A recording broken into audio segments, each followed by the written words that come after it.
এই যে প্রদর্শনী, তাছাড়া ওভারঅল যে আমরা যাদের এখানে তপনদার শতবর্ষ, হরিশরণ দাশগুপ্ত শতবর্ষ, অরুন্ধতী শতবর্ষ, মালন ব্র্যান্ডো, মার্সেলো মাস্ট্রানি শতবর্ষ নিয়ে চেষ্টা করা হয়েছে এক্সিবিশন করার। জিনিসপত্র পাওয়া খুব কঠিন আমাদের দেশে, তার মধ্যে চেষ্টা করে এরা একটা জার্নি করেছে।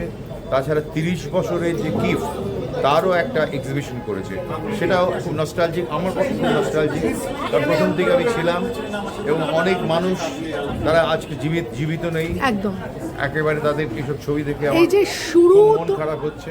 তোমাদের সেই যে 30 বছরের জার্নি, শুরুতেও তুমি ছিলে, আজকেও তুমি আছো। হ্যাঁ, আমি শুরুতে আমি ছিলাম।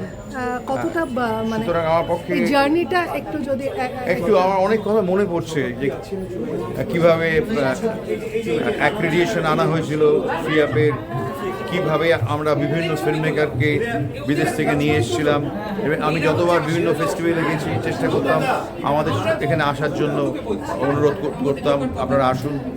অনেকে এসেছিলেন, আপনারা দেখেছেন এবং অনেক স্মৃতি রয়ে গেছে। কেমন লাগছে আজকে এখানে এসে? খুবই ভালো লাগছে, ভালো তো লাগবেই। বাবা অনেক দিন কাজ করেছেন, সেটা এখন সবাই সম্মান জানাচ্ছেন ওর প্রতি, এটা তো ভালো লাগারই কথা। আজকে কতটা নস্টালজিক? আসলে না, বাবা মার ব্যাপারে কখনো নস্টালজিয়া হয় না, তাদের কথা রোজই মনে হয় কোনোভাবে। আমি আজকে যা, সেটা তাদেরই, মানে তারাই করেছেন আমাকে তৈরি। সুতরাং এমন কোনো দিন তো যায় না যে তাদের কথা ভাবি না। এমন কোনো বাবার জন্য কোনো কথা শেয়ার করবেন, মানে বাবার কোনো কথা আজকে যদি না, কিছু না, আমার সেরকম ঠিক যে বাবা ভালোবাসতেন দর্শককে।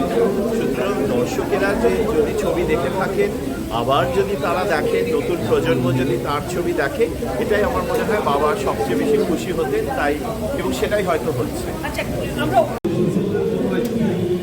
কেমন লাগছে, কতটা নস্টালজিক? ভীষণ নস্টালজিক, কারণ আমার সেকেন্ড ছবি, থার্ড ছবি সব তপন কাকুর সঙ্গে, তপন সিনহার সঙ্গে, এবং আমি হারমোনিয়ামের জন্য গোল্ডেন ক্রাউড অ্যাওয়ার্ড পেলাম ফুল এশিয়ান কান্ট্রিজ থেকে, তপন কাকুও পেলেন মিউজিকের জন্যে। সো আজকে এখানে এসে সমস্ত পোস্টার্সগুলো দেখে, আমি দুদিন আগে অরুন্ধতী দেবীর এটাও দেখলাম শান্তিনিকেতনে। সো এগুলো দেখতে দেখতে আমাদের সব পুরনো কথাগুলো মনে পড়ে যাচ্ছে, ভীষণ ভালো লাগছে।